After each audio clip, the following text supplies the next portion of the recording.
Hello everybody, welcome to All Sports Weekly episode 39. I am Trevor and with me this week is Andrew. Hey mate. Hey. How you doing? Good. Good to have you back. Thank you for having me again. It was on episode 3, now back for 39. I was way back in 2018. Feels like it. Time is irrelevant in COVID, isn't it?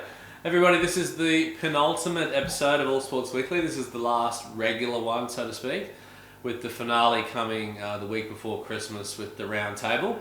So, yeah, mate, let's go out with a bang.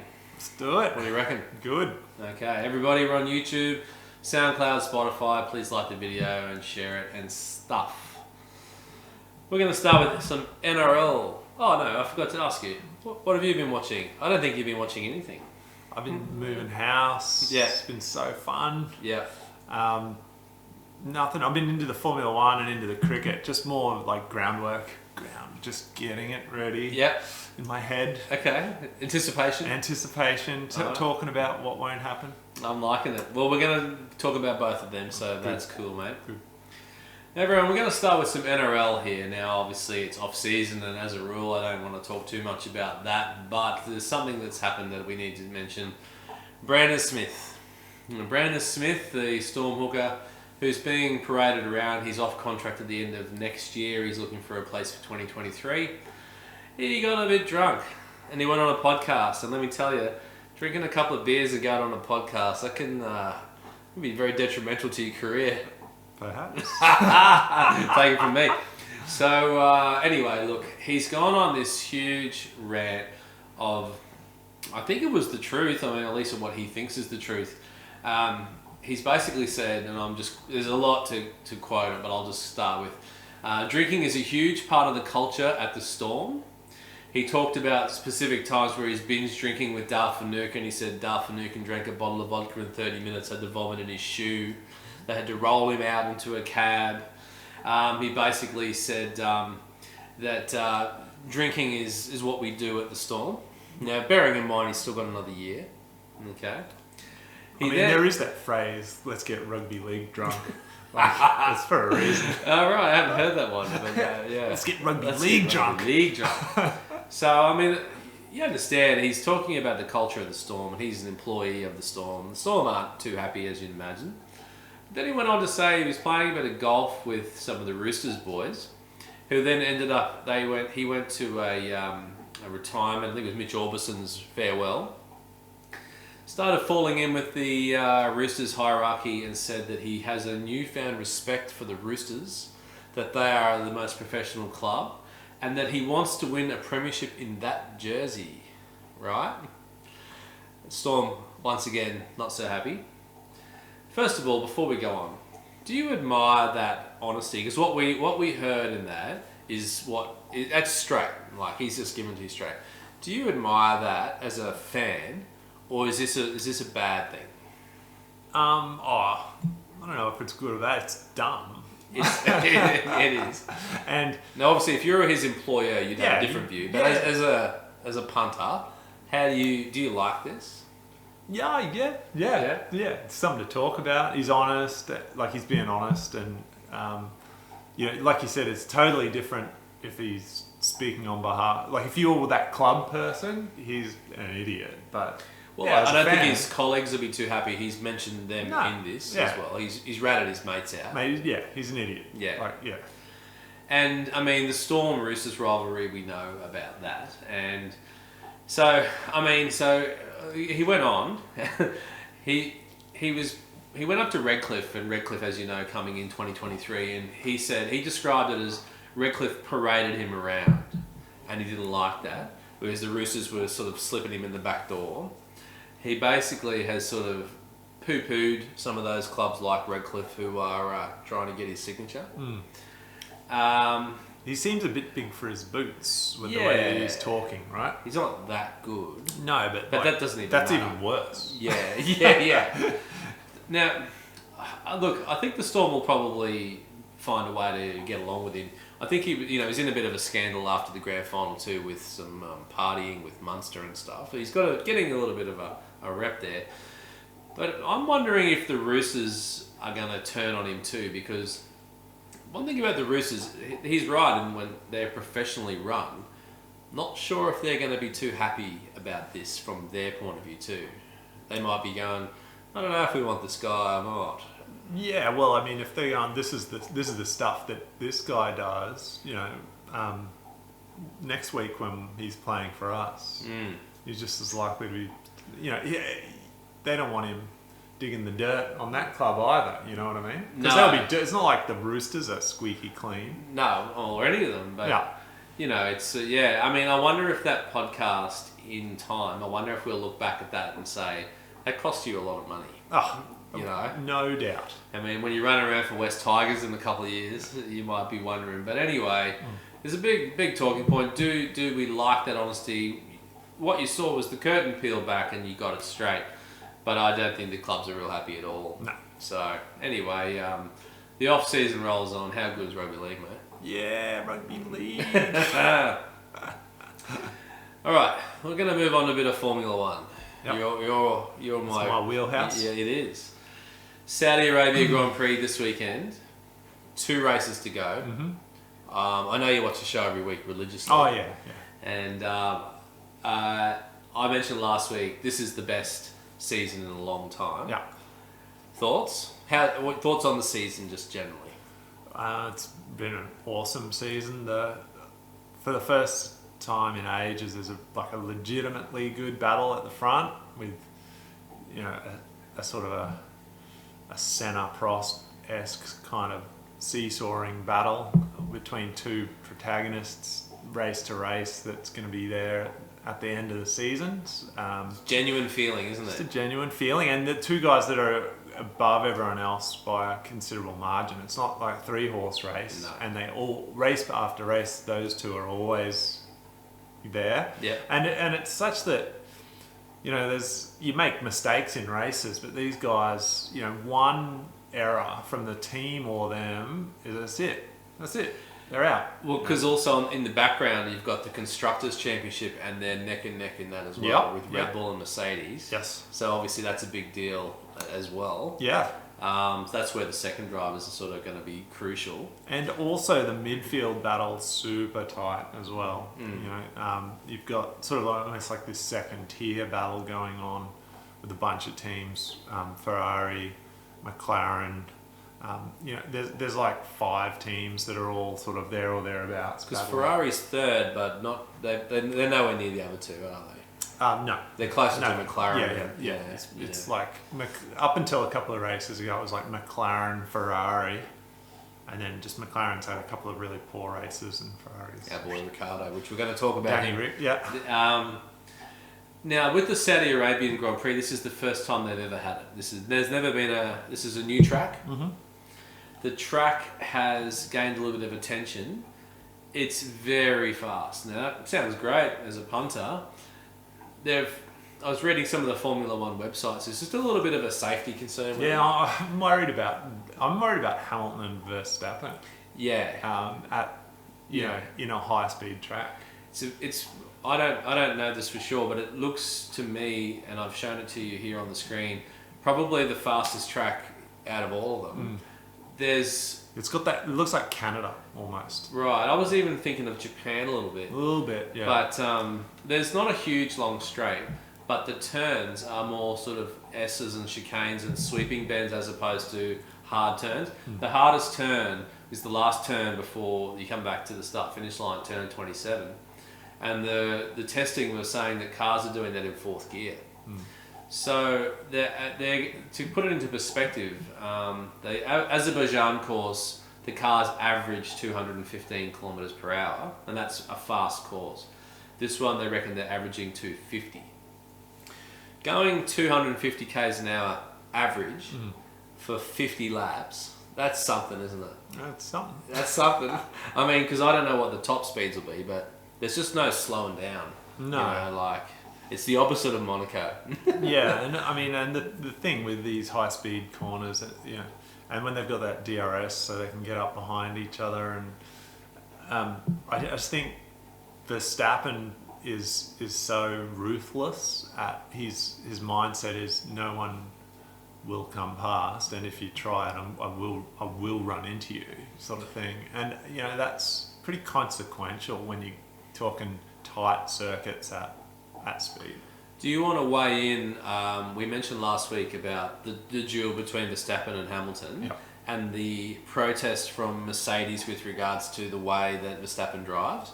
A couple of the times he's seemingly not given the racing line. He's taken the he's racing dodgy. Right. Yeah, he is. Okay. Because people will say, well, hang on a minute, because Hamilton knocked him off the track there about 4 or 5 races ago, and Verstappen went to hospital in a helicopter, and Hamilton won the race. Yeah, I don't think Hamilton knocked him off the road there. You don't? No, that was less of a. I think that was, that was just as much Verstappen's fault as Hamilton's fault. But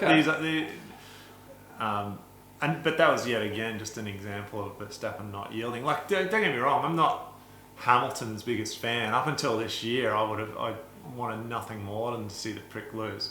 But Verstappen's shown that he's an arrogant prick that won't race fair, and he's dodgy and he's going to do anything to win. But so have a lot of the greats. Senna was dodgy when it came to that stuff. Yeah. Schumacher was dodgy He would do anything. It's like that. Those guys right at the top, they have to have that arrogance, the killer instinct, and they don't give it stuff. Do they have to have that, or do they just have that and that's why? Well, they don't have to have that, because Hamilton doesn't really have that. Hamilton's actually as much of a twat as he is, he's a really good driver, and he has done it without sort of being dodgy. Because personally, he's quite annoying.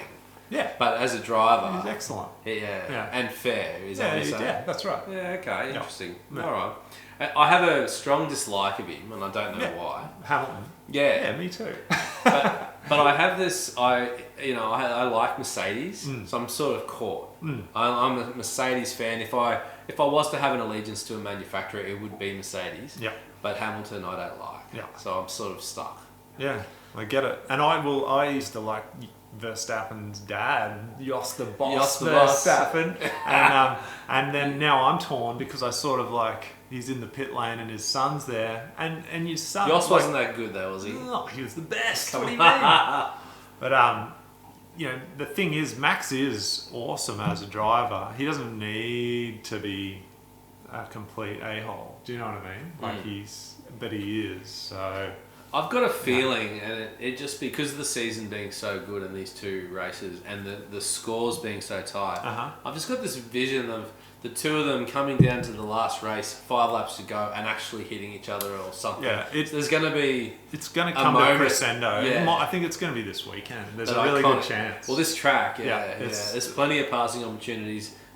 To my eye, anyway, looking at that, so see how they qualify, I guess. But like with each race that they're even, anytime they're on the same piece of track fighting, I mean, they're going to come together. Yeah, like it's going to happen. I think it's just going to be one of those iconic Formula One moments. Yeah, and hopefully it's like when Nigel Mansell's tyre exploded in Australia. Yeah, still break my heart on that one. I was a Nigel Mansell guy. Wasn't that? That was right in our sort of heyday. That was back in our heyday. That was, I think, the Adelaide Grand Prix, if I'm not mistaken. Yeah, it must have been like when Melbourne had to say, "No, you've got one thing, Adelaide, and we want it." Was that like 87 or something? Was that 87? It was thereabouts anyway. That was, I think, the first one. Keke Rosberg won the first one. Remember that? Keke Rosberg. The memories. Okay, just before we file off on the Formula One. Who's going to win the championship? Hamilton. Yeah, I've got a feeling Hamilton will win. It'll annoy a lot of people, but I think so. Yeah. And Mercedes put a new power unit in there a couple of races ago. It's a fast track. Yep. Looks like it'll suit them. Yeah. And like Verstappen came out during the week going, if I only need one world title, once I win one, I've completed Formula One. Yeah. And it's the just top player races don't we want him to be. You need to go down. We want him to go down. That's not the thinking of Hamilton. No. No. Go for 8. Daniel Ricciardo has been a disappointing year, no 2 ways about it. Especially when you're seeing Lando Norris, his teammate, regularly podiuming, if that's the word. What's happening there? Is it just not the car Is it? It's just a car. And what does next year look like? Well, it's just a car that doesn't suit his style, and it's coming to him. Like, he's sort of learning it. He's a really good driver. Lando's a really good driver too. Yeah. So you got to remember that. It's not like he's up against a chump. Oh no. But he'll be at least the match of Lando. As for next year, I mean, I think it's probably going to be a more even playing field for him because new regs come in. New regs, so it'll be a totally different car, and they're both like. Presently, Lando's had like 3 or 4 years with that team where so the car just rolls over and he's just is around the car. Yeah, that's what a friend of the show, Kyle, who was a Formula One guy, he was saying. Just he needs more time. Yeah, and he just sort of needs an even playing field to. If you're starting from scratch with new equipment, then it's going to be a bit more of a okay, well, let's see now who adapts to this stuff. Well, I hope so. I'd like to see him. He will. Yeah. Because I think he's running 8th or 9th at the moment. Mate, he's good. Yeah. Okay. Looking forward to this weekend with the Formula One. Tennis. Bit more about old Peng Shuai. Now, we mentioned her briefly last week. So, basically, there still isn't verifiable proof that she's safe. I think they said it was November the 2nd where she's made the allegations, and since then, basically what the WTA, the World Tennis Association, is saying is, we want to talk to her, and we want to see, we want proof, a video, whatever, of her speaking freely in the place of her choice with the people that she wants to be with. God forbid, maybe she could even leave China. Well, that has not been granted. China have said nothing.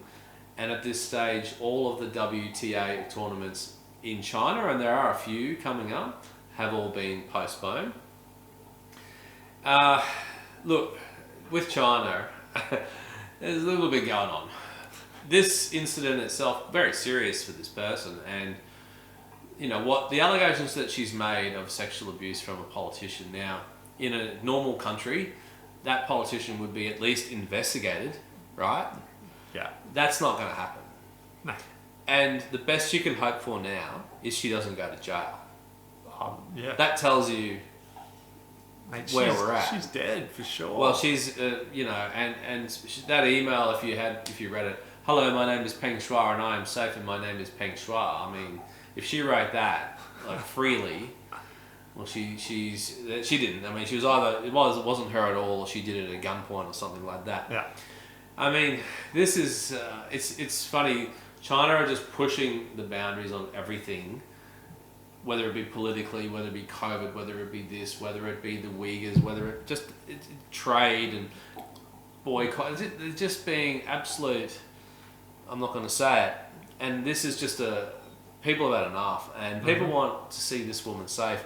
I hope she is safe, and let me tell you, if she isn't safe, and if something's happened to her, something that, like whether she was killed or something like that, things are going to kick off. It would be amazing if a global conflict started over a tennis player, but I'm telling you. Coming back to sport for a second, the Winter Olympics are in Beijing in, I think it's February. Boycott! Honestly, I'm seeing it. If she's not safe, if she's been harmed, I think this could affect the Winter Olympics. Do people really want to go? The athletes I feel sorry for, because they're the ones who are training and they want to win an Olympic gold. But do the countries of the world really want to reward China with their current conduct with an Olympic Games? Yeah, well, they should. Putting you right on the spot. Yeah, just make a. What do you want to? What would you do? I think mate? All international sport from a first world non-communist perspective should just boycott the country in general. We did it for apartheid in South Africa, and I mean it's an extreme measure, but these are extreme times, and the safety of a tennis player is just one issue in a whole lot of issues.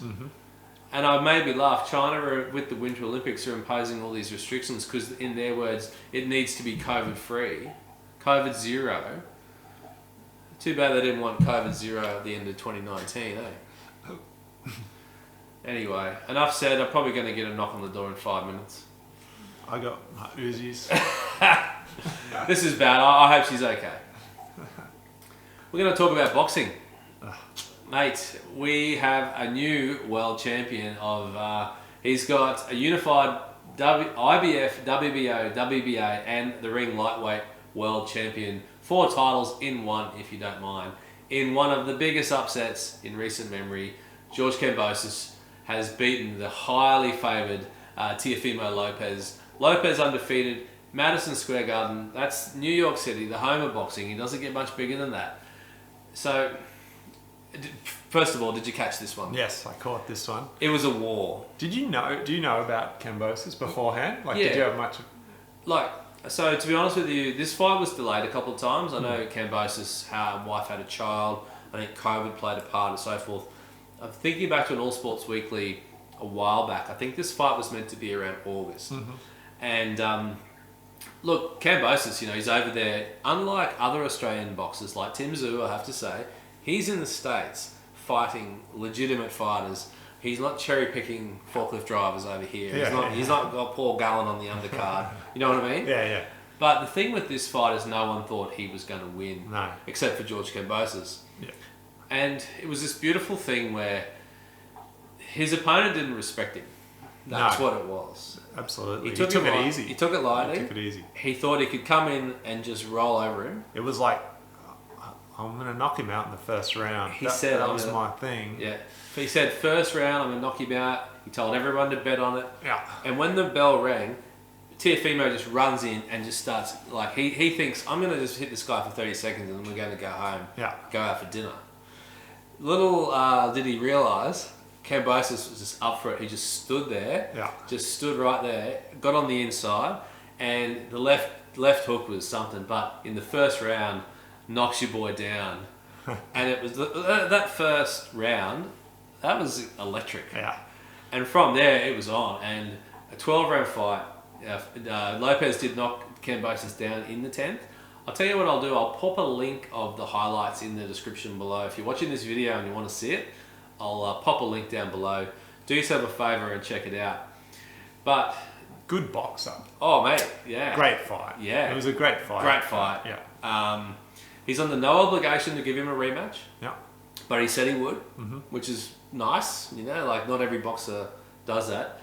He got $1.5 million US. He's now got this huge target on his back because he's got 4 belts. And there's a big money fight coming. Kambosos wants to have it in Australia. Whether he gets that, we'll see. But if he can get a big fight out in Australia, Tim Tszyu and Kambosos just might be that breath of fresh air for Australian boxing. Yeah, there's a few boxers coming through. We're starting to get a bit of game back. Finally, after how long of mundane, I just want my life back. We're actually going to put a little bit of credibility into the sport. Mind you, Kambosos has got a little bit of comes a little bit from the mundane school of trash talk. Hey, there's attitude there. He's 19-0, and how good. Yeah. Cricket. Quickly, guys, WBBL Grand Final has happened on the weekend, and Perth have won their first ever title, beating Adelaide in the final. First time they've won it, they've been knocking on the door. They've been the bridesmaid a few times, so the WBBL title has gone to Perth, so congrats to those guys. Tim Payne. Since the last show, he has now walked away from the game. So when we did the last All Sports Weekly, he stood himself down from the captaincy. Now he's walked away altogether. Thoughts? Did he need to go? Well, could he take that half step? I mean, I got a problem generally with the self-righteous nature of the media and this whole situation and the trial by media and all the rest of it. I've got a real problem with it because if we are to dig into all of our personal lives, we're all going to find skeletons. Please don't. Yeah, exactly. You know what I mean? Like it'd be, and so I just think it's a guy just got crucified, and I don't want to hear about the sexism of sending a dick pic or whatever it is. Like I just think there was nothing in it, but see, after it all came out and there was the trial by media, then he did have to go. Do you know what I mean? Because that's the expectation and the brand protection that comes into it, right? Yeah. So he had to go based on all of the hoo-ha that came along with it. So unless the Australian Cricket Board had have come out and just said, guys, just pull your head in, he's fine. Yeah. From day one, then it would have been all good. But so the lady in question has said that the dick pic was not consensual. Okay? I've read on the internet the to and fro. She was certainly consenting until she wasn't. Yeah. Right? Yeah. So let me ask you this: if the gender roles were reversed, and a woman sent a nude to a man, and that nude got leaked to the media, would she be a perpetrator or a victim if it was not consensual? Yeah. Because I mean, he has lost the Australian captaincy, but he's also had a dick pic leaked on the internet. She was described as the victim, and it was like, oh, isn't that telling the victim is silent? The victim is silent because she's basically trying to use this as leverage to not lose her job after stealing money. Well, that's the crux of it. Yeah. I really feel for him. Yeah. I guess we'll just move on. Yeah. Who should move in as keeper? Is it Kerry? Probably. I mean, I think the thing is, all the states' keepers are awesome. Really. Right. They're all awesome. Yep. You could put in Jimmy Pearson and he'd have a good go. Yeah. Inglis is great. You put in Neville, he's great. They're all good. So I think you just pick one, and they probably pick Carey because he's the next guy. Yeah, and he's the right kind of guy too. He's sort of. He did some good batting for South Australia the other day too. Yeah, he can bat. Right at the right time. Yeah. I know, but it's do you know what I mean? He's like the right kind of guy too. He's very he's media friendly. He's got good teeth game. From the dentist. The big question is the number 5 spot. Yeah. Who do you have there? Do you have Khawaja? Do you have Khawaja up the order? Do you have Travis Head? What do you do there? I mean, I got Khawaja in the side. Khawaja's in the side over Head any day of the week. Or is he there over Harris?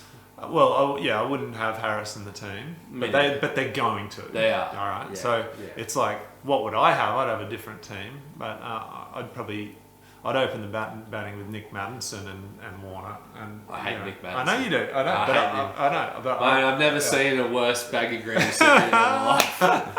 But I'm not. Yeah. I don't like Harris as a long-term prospect, and maybe Head, but he's a bit. And yes or no, Jai Richardson for Stark? Yes or no? Jai Richardson for sure. Stark out? Out. Yeah. Mate, all 5 tests. You're preaching to the choir. Yeah. Andrew's aggrieved. New segment. Andrew, why are you aggrieved?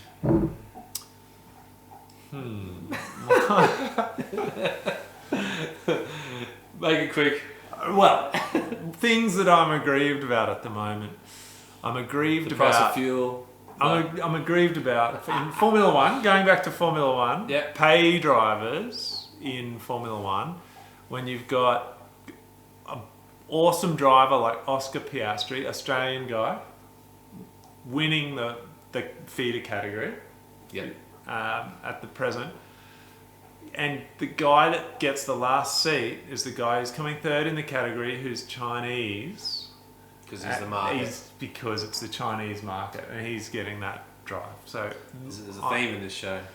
Makes me filthy. This country's stuffed. Andrew's aggrieved. 1 hot minute. Will the 4 years at the Dolphins be the last time Wayne Bennett's a head coach? Yes. Will Ricky Stewart survive the 2022 season without getting sacked? Yes. Who's the most overrated player in the NRL? Sonny Bill Williams. Now that Lewis Hamilton leads the all-time wins in F1, does that make him better than Senna or Schumacher? No. Will the Barmy Army sing their Tim Payne songs anyway? No. Yes. Yes, they will. And who's a bigger flog, Dave Warner or Bernard Tomic? Ooh, Tomic. Yeah, Tomic. Thanks for coming. Thanks for